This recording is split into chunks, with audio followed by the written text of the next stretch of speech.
মিনহা আরবাআতুন হুরুম, ওই 4 মাস, যুলকদ, যুলহজ, মুহররম এবং রজব। সুবহানাল্লাহ। এরকম একটি গুরুত্বপূর্ণ মাস আমাদের নিকট এসে উপস্থিত হয়েছে। যদি আমরা স্বাভাবিকভাবে চিন্তা ভাবনা করি, যদি আপনি রমজান মাসে যান, সেখানে আপনি গুরুত্বপূর্ণ দুটি ইবাদত পাবেন।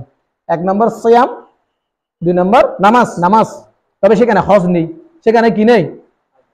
হজ নেই। সমস্ত ইবাদতের সমষ্টি আপনি পাবেন শুধুমাত্র জিলহজ মাসে। সুবহানাল্লাহ।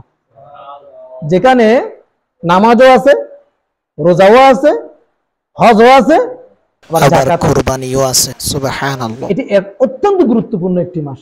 এজন্য আল্লাহ রাব্বুল আলামিন পবিত্র কোরআনে এই মাসের শপথ করেছেন কি? ওয়াল ফাজরি ওয়া লায়ালিন আশর। সুবহানাল্লাহ বলুন না। যে 10 দিন জিলহজের প্রথম 10 দিন। সুবহানাল্লাহ। হযরত আব্দুল্লাহ ইবনে আব্বাস রাদিয়াল্লাহু তাআলা আনহু বলেছেন, আল্লাহ রাব্বুল আলামিন 10 দিন বলতে ওই 10 দিনকে বুঝিয়েছেন জিলহজের প্রথম 10 দিন। সুবহানাল্লাহ। আবার অনেকে বলেন ওয়া লায়ালিন আশর বলতে আল্লাহ রাব্বুল আলামিন রমজানের শেষ 10 দিনকে বলেছেন। তবে অধিকাংশের মত হলো জিলহজের প্রথম 10 দিন। সুবহানাল্লাহ। আল্লাহ রাব্বুল আলামিন যদি এত বড় হয়, তিনি যে জিনিস নিয়ে শপথ করেছেন সেটার মর্যাদা কত বড় হবে। সুবহানাল্লাহ। চিন্তা করে দেখুন, যখন আমরা শপথ করি, শপথ কয়টি? 3টি, মনে রাখবেন। কয়টি? আল্লাহ, বিল্লাহ, তাআল্লাহ, এই 3টি শপথ। তবে আল্লাহর সাথে সম্পর্কিত যে জিনিসগুলো, যেমন কোরআন আল্লাহর সাথে সম্পর্কিত, মসজিদ আল্লাহর সাথে সম্পর্কিত। যদি কেউ মসজিদের মধ্যে ঢুকে শপথ করে, যদি কেউ কোরআন ধরে শপথ করে, সেটাও শপথের মধ্যে কি হবে? গণ্য হবে, কারণ সেটা আল্লাহর সাথে কি সম্পর্কিত। মসজিদ বাইতুল্লাহ আর কোরআন কালামুল্লাহ। সুবহানাল্লাহ। আপনি কোরআন পড়বেন, তার মানে আপনি কোরআন পড়বেন যে না, আপনি স্বয়ং আল্লাহর সাথে কথা বলবেন। সুবহানাল্লাহ। এজন্য ওয়া লায়ালিন আশর, এই 10 দিনের গুরুত্ব অত্যন্ত বেশি, এই 10 দিনের আমলের গুরুত্ব অত্যন্ত বেশি।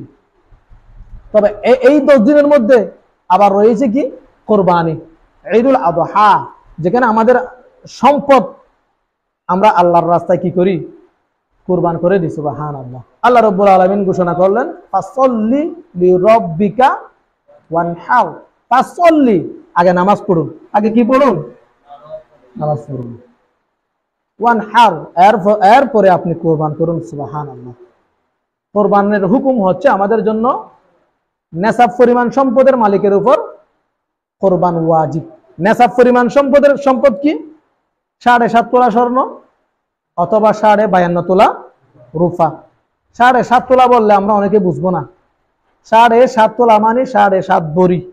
7.5 সে যুগের তোলা, বর্তমানের বড়ি। তাহলে 7.5 বড়ি যদি স্বর্ণ কারো নিকট থাকে, অথবা 52.5 তোলা, 52.5 বড়ি রূপার সমপরিমাণ টাকা পয়সা যদি কারো নিকট জমা থাকে, তার উপর কি কোরবানি ওয়াজিব। এখন কথা হচ্ছে, যাকাত কার উপর ওয়াজিব হয়? যাকাতের নেসাবও সেম, 7.5 তোলা স্বর্ণ, 52.5 তোলা রূপা। তবে শর্ত হচ্ছে যাকাতের সম্পদগুলো 1 বছর স্থায়ী হতে হবে। কয় বছর? 1 বছর স্থায়ী হতে হবে। কিন্তু কোরবানির বেলায় এরকম না। যদি কারো নিকট আসবাবপত্র, নিজের থাকার জায়গা সবকিছু ঠিক থাকার পরে নেসাব পরিমাণ সম্পদের মালিক হয়ে গেল কোন দিন? ঈদুল আযহার দিন 10 তারিখ অথবা 11 তারিখ অথবা 12 তারিখ, এই 3 দিনের মধ্যে যদি কোনো একদিন যদি তিনি সেই সম্পদের মালিক হয়ে যায় কোনো কারণে, তাহলে তিনার উপর কি হয়ে যাবে?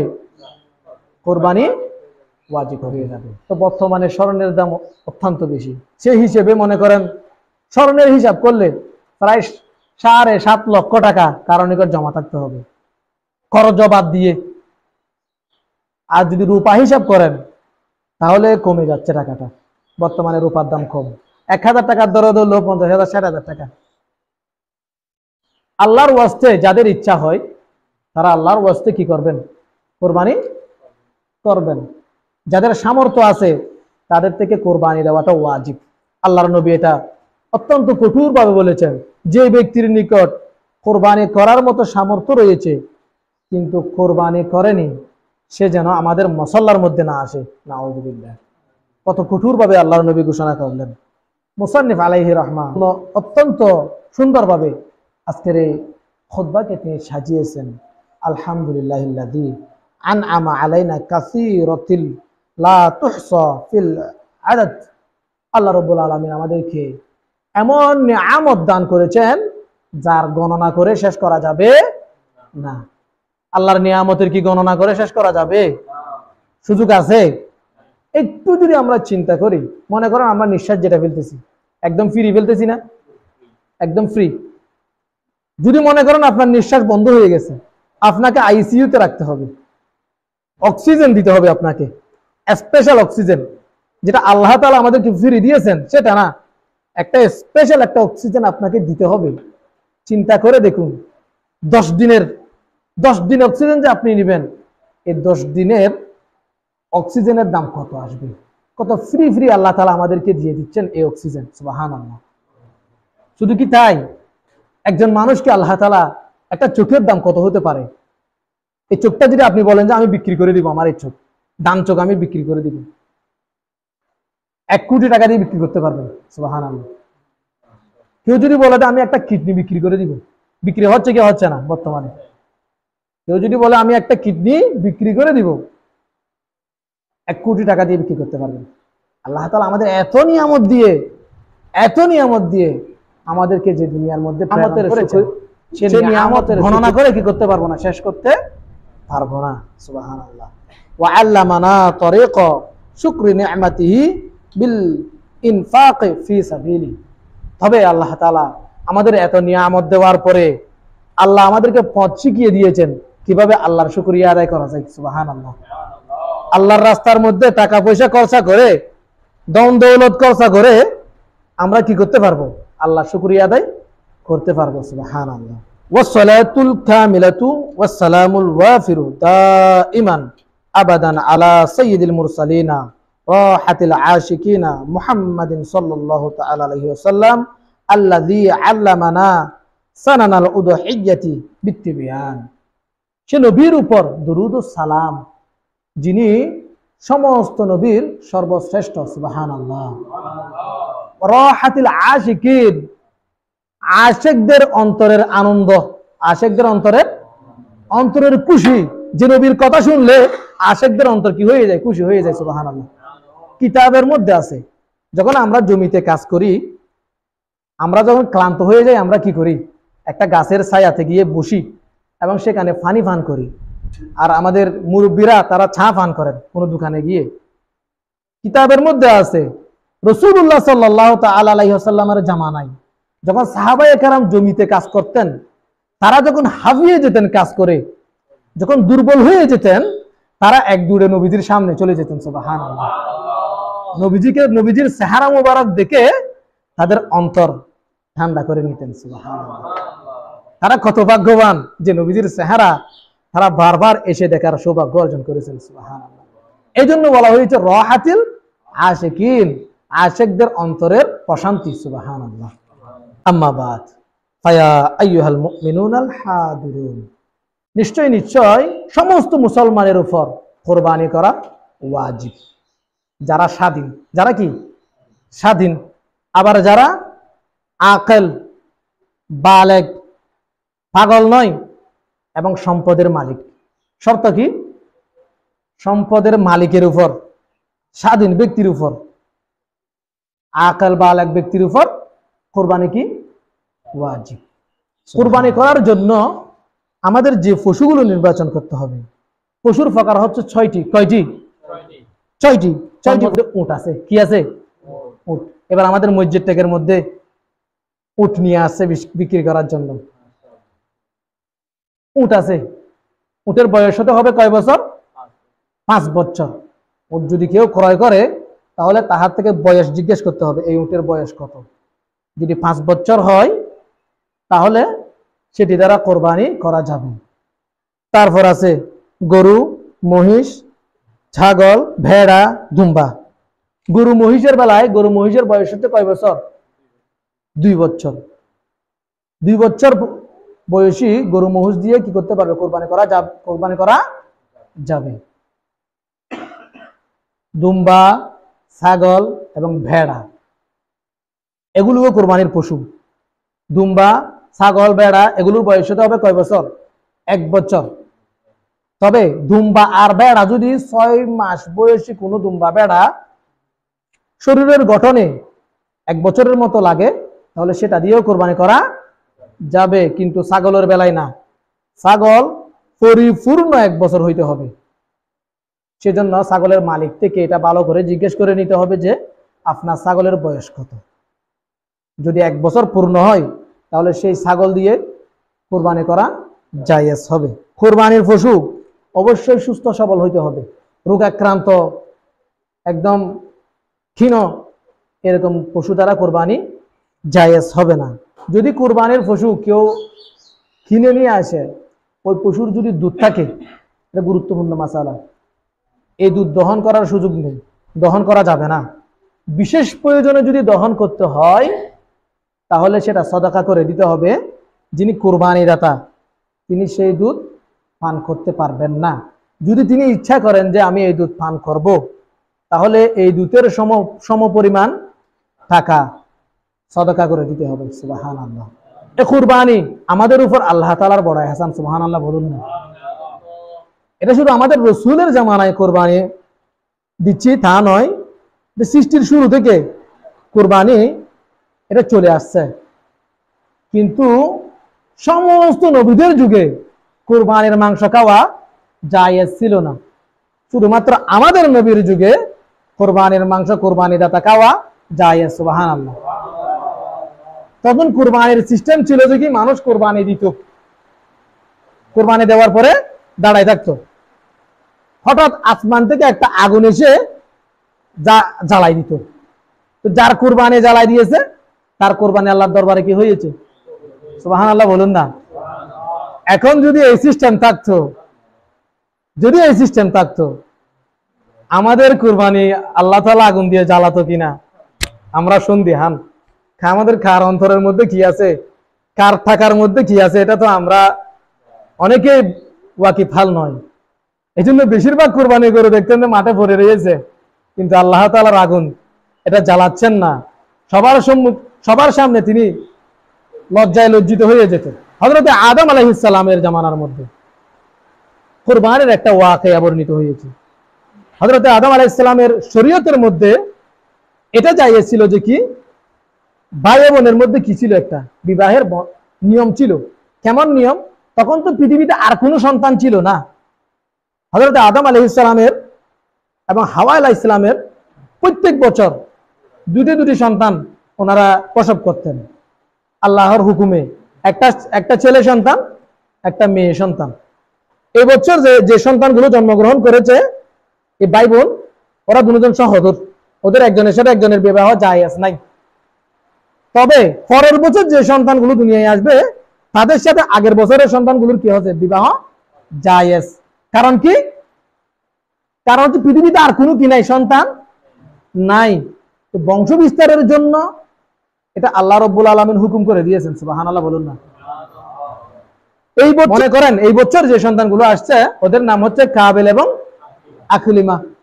পরের বছর যে সন্তানগুলো দুনিয়াতে আসছে তাদের নাম হচ্ছে হাবিল এবং লিওয়া। হাবিল এবং লিওয়া।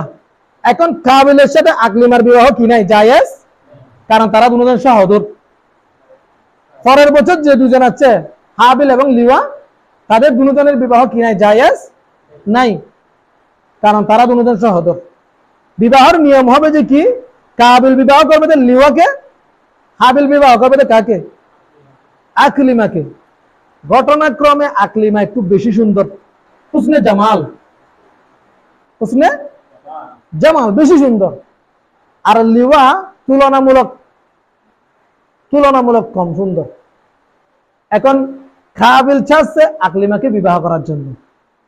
আব্বাজানকে বলল, আব্বাজান আমি লিওয়াকে বিবাহ করব না, আমি আকলিমাকে বিবাহ করব। হযরত আদম আলাইহিস সালাম, না এটা তো আমার শরীয়তে হারাম, কারণ এটা তোমার সহোদর বোন। তুমি ইস্তেগফার করো আল্লাহর দরবারে, তোমার সাথে শাদী হবে লিওয়ার সাথে, এটা তো হাবিলের সাথে শাদী হবে। না মানতেছেন, আমি তোমার শরীয়ত মানি না। আচ্ছা, তাহলে আদম আলাইহিস সালামকে আল্লাহ রাব্বুল আলামিন ঘোষণা করলেন, আয় আদম তুমি তোমার সন্তানদেরকে বলো দুজনকে কুরবানি দেওয়ার জন্য। যার কুরবানি আল্লাহর দরবারে কবুল হবে সে কি করবে? আকলিমাকে বিয়ে করবে। সুবহানাল্লাহ বলুন না। হাবিল কি করত? গরু, মেষ, বেড়া এগুলো লালন পালন করতেন, আর কাবিলে কৃষিকাজ করতেন। এখন দুইজন, উনি কৃষিকাজ থেকে ভুট্টা যা যা আছে সবগুলো এনে এক জায়গায় জমা করলো। হাবিলে কি করলো? একটা বেড়া জবে করে আল্লাহর দরবারে কুরবানি দিলেন। দেখা গেল আল্লাহ তাআলা হযরতে হাবিলের কুরবানি কবুল করে নিলেন, আগুন দ্বারা জ্বালিয়ে দিলেন, কাবিলেরটা জ্বালালেন না।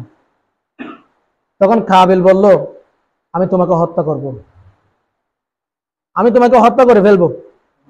তখন হাবিল বলল, তুমি আমাকে হত্যা করলেও আমি তোমাকে হত্যা করব না, কেননা আল্লাহ রাব্বুল আলামিন শুধুমাত্র মুহসিনদের কুরবানি কবুল করেন। সুবহানাল্লাহ।